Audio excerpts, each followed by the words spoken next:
Adam, is it risky to fire an employee, and if so, why? It is risky, and the reason is because employees have an expectation when they are employed in a position that they're going to keep their job, that they're going to continue to receive their wages, and that's going to be part of their routine. We have to keep in mind that we're very routine oriented as human beings. We wake up each day, we work the 9 to 5, and we go home and we expect to be paid. So when you take someone out of that routine, that throws a wrench into someone's plans, not only in terms of what they do for a living, their financial plans, their plans for vacation, etc. All of that is totally disrupted by losing someone's job. So how does that equate legally? Well, in the United States, the presumption is that everyone is employed on an at-will basis, meaning it's a two-way street for the employment arrangement to continue or to end. Either side can end it at any time, basically.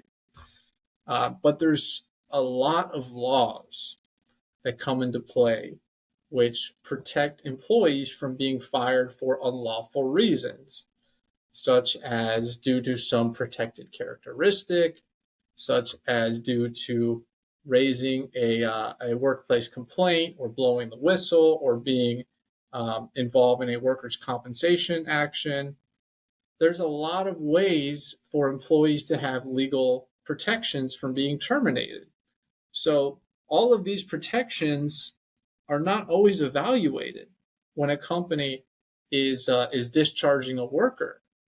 So when you couple these legal protections with the fact that you've now totally disrupted someone's routine, you then have a higher chance of being sued, being audited, or possibly having someone write a negative review online at the very least about their workplace experience. So that's not to say that as an employer you can't fire someone. It's just if you're going to do so, you should make sure that you're evaluating all of the potential legal ramifications as well as the practical ones. What I find from time to time is that companies simply aren't prepared to hire people.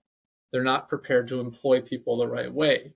So they may bring someone on with high hopes of keeping that person around, but maybe they didn't have all the structures and processes in place to properly employ that person. And then the employment arrangement ends prematurely, which can lead to some of these consequences. So it's risky for a variety of reasons, but what you have to do is keep in mind that you're bringing on another individual that has an expectation. And if those expectations are not met, that can lead to, at the very least, talking to an attorney and evaluating legal options.